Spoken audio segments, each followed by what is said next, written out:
Kasama ba tong bracket na to? O Yes. Kasama? Ito kasama to dito, pero ito, hiwalay ito ng Hiwalay bigas. siya. Shopee lang. Okay. Shopee lang tong AR. Shopee. Pero tingnan nyo, ang dami mong makikita sa Shopee na maganda talaga.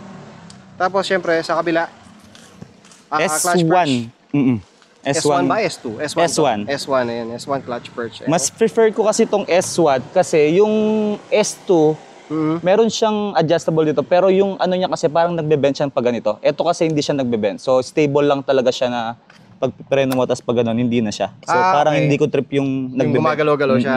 Okay. Kaya mas trip ko yung S1 lang na ganyan. Tsaka sarili mong ano to na boss, sarili mong build, ikaw pumili lahat ng lahat. nakikita nyo dito. So siya lahat nag-decide kung paano lalagay, anong kulay, lahat-lahat. Ayan, tapos ano pa yung nasa taas? Ito, naka-Daytona siya na switch. Dito slim, at dito fat. Ayan, functional po lahat yan. Siyempre, may ilalagyan siya ng cellphone para pag nagte-text si Commander.